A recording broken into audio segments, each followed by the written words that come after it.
వసు సరదాగా మహేంద్రని ఆట పట్టిస్తూ ఉంటుంది కదా! మహేంద్రకి ఏం మాట్లాడాలో తెలియక అయోమయంగా చూస్తూ ఉంటాడు కదా! మహేంద్ర అయోమయాన్ని చూసి రిషి, జగతి నవ్వుకుంటూ ఉంటారు కదా! తర్వాత అలా సరదాగా మాట్లాడుకున్న తర్వాత రిషి, వసు, జగతి, మహేంద్ర నలుగురు కలిసి కాలేజ్‌కి వెళ్ళిపోతారు. కాలేజ్‌లో వసుధార రెస్ట్ తీసుకునే విధంగా మోడిఫై చేస్తాడు రిషి. వస్తారని క్యాబిన్‌లోకి తీసుకువెళ్తాడు రిషి. "ఏంటి సార్, డిఫరెంట్‌గా ఉంది నా క్యాబిన్. ఇది నా క్యాబినేనా? లేకపోతే మీ క్యాబిన్‌ని మోడిఫై చేయించుకున్నారా?" అని అంటుంది వసు. "ఇది నా క్యాబిన్ కాదు వసు. ఇది నీ క్యాబినే. నీకోసమే ఇలా డిజైన్ చేయించాను" అని అంటాడు రిషి. "ఎందుకు సార్?" అని అంటుంది వసు. "డాక్టర్ గారు ఏం చెప్పారో మర్చిపోయావా? నువ్వు రెస్ట్‌లో ఉండాలి అని చెప్పారా? ఏ పని చేయకూడదు అని చెప్పారా?" అని అంటాడు రిషి. "సార్, ఏ పని చేయకుండా ఎలా సార్? బోరింగ్‌గా ఉంది. నాకేమైనా వర్క్ చెప్పండి సార్" అని అంటుంది వసు. "ఇంతగా అడుగుతున్నావు కాబట్టి ఏమైనా వర్క్ ఉంటే నీకు చెప్తానులే. ఆ డోర్ ఓపెన్ చేస్తే గెస్ట్ రూమ్ ఉంది. దానిలో నీకు బెడ్ కూడా అరేంజ్ చేశాను.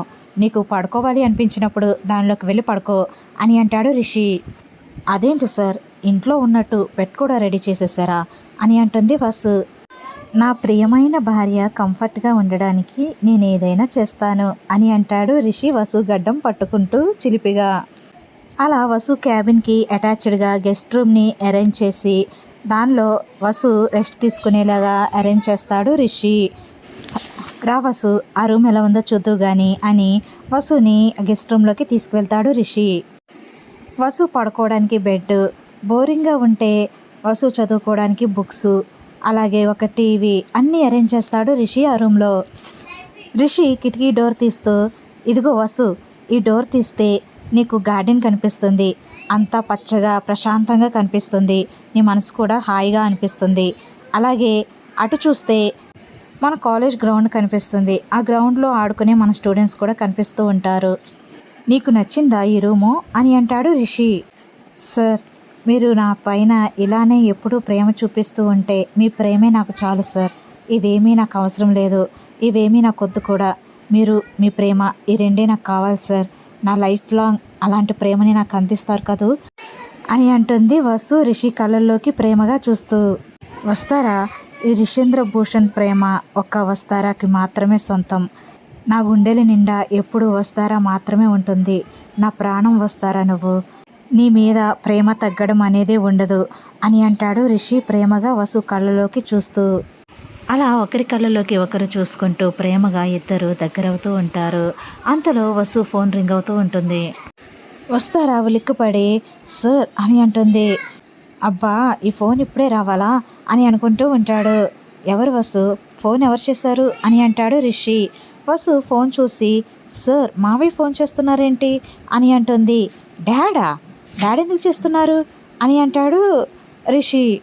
"ఏదైనా ఇంపార్టెంట్ ఏమో, లిఫ్ట్ చేసి మాట్లాడి వస్తారా" అని అంటాడు రిషి. "సరే సార్" అని వస్తారా ఫోన్ లిఫ్ట్ చేస్తుంది.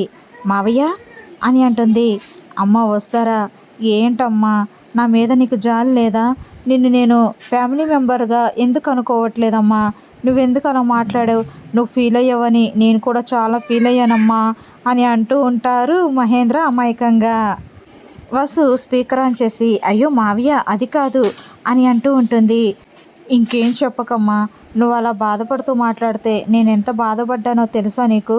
అసలు మనిద్దరం ఒక పార్టీ అంటావు. ఒక పార్టీ అయితే ఇలానా నువ్వు చేసేది? ఇదేనా నువ్వు నన్ను అర్థం చేసుకునేది?" అని అంటూ ఉంటాడు మహేంద్ర. "మావయ్య, నేనేదో సరదాగా అన్నాను. దాన్ని సీరియస్గా తీసుకున్నారా?" అని అంటుంది వసు. "అవునా, సరదాగా అన్నావా? నువ్వెక్కడ బాధపడుతున్నావేమో అనుకుంటున్నానమ్మా. అందుకే నీ బాధను తగ్గించడానికి ఫోన్ చేసి మాట్లాడదాము అనుకున్నాను. సరదాగా అన్నావా? సరే ఉంటానమ్మా" అని మహేంద్ర అంటాడు. "మావయ్య" అని అంటుంది వసు నవ్వుకుంటూ.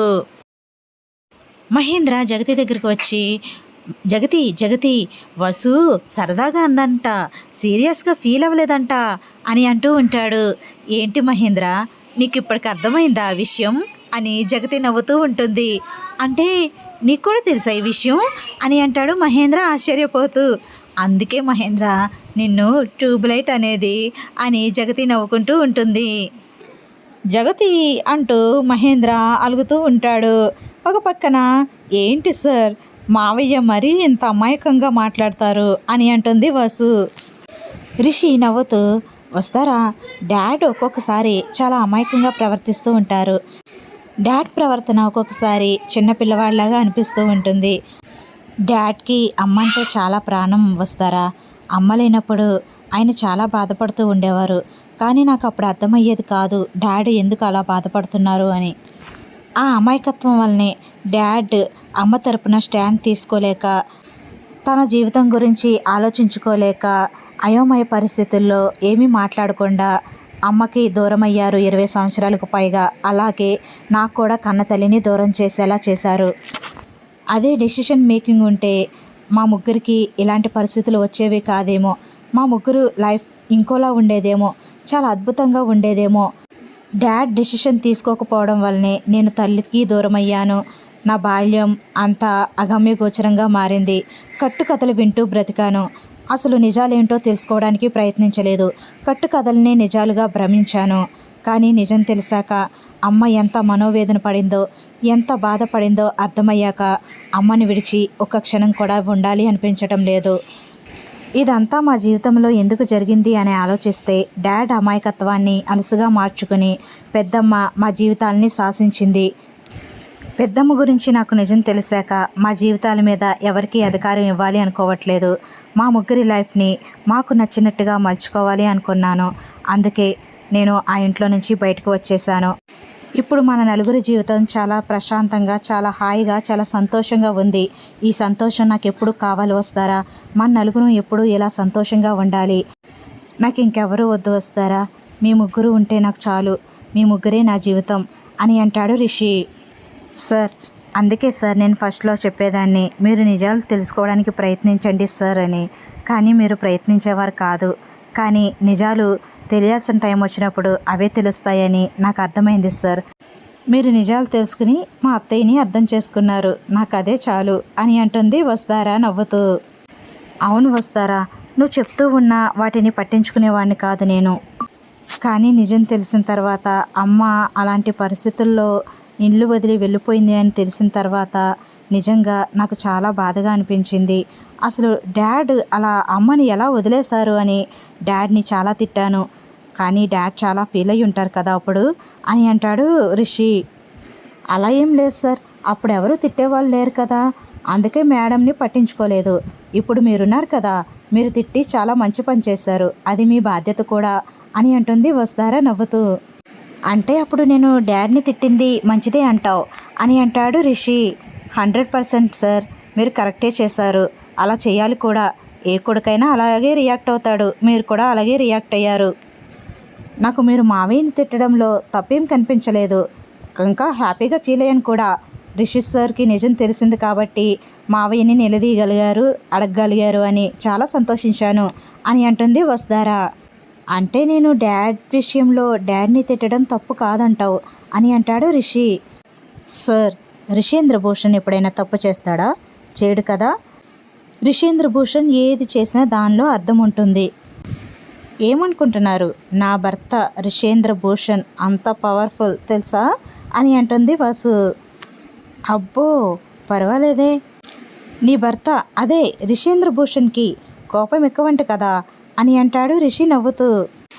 అది చూసేవారి దృష్టిని బట్టి ఉంటుంది అని అంటుంది వసు. అంటే కోపం లేదంటావా అని అంటాడు రిషి. కోపమా? చాలా ఉంది. హై వోల్టేజ్ కోపం ఉంటుంది. కాకపోతే ఆ కోపంలో కూడా నాకు ప్రేమే కనిపిస్తుంది అని అంటుంది వసు. కోపంలో కూడా ప్రేమే కనిపిస్తుందా? అంటే నీ భర్తకి నువ్వంటే చాలా ప్రేమ అని అంటాడు రిషి. అవును, చాలా అంటే చాలా ప్రేమ. నా కోసం ఏదైనా చేయగలిగేంత ప్రేమ అని అంటుంది వసు. చాలా అంటే ఎంత అని అంటాడు రిషి. ఎంత అంటే ఏం చెప్తాము, మాటల్లో వర్ణించలేనంత అంటూ రిషిని హక్ చేసుకుంటుంది వసు. రిషి కూడా ప్రేమగా వసుని దగ్గరికి తీసుకుంటూ హక్ చేసుకుంటాడు. అలా వసు కోసం రూమ్ని అరేంజ్ చేస్తాడు రిషి. అలా సరదాగా మాట్లాడుకుంటూ ఉంటారు రిషి వసు.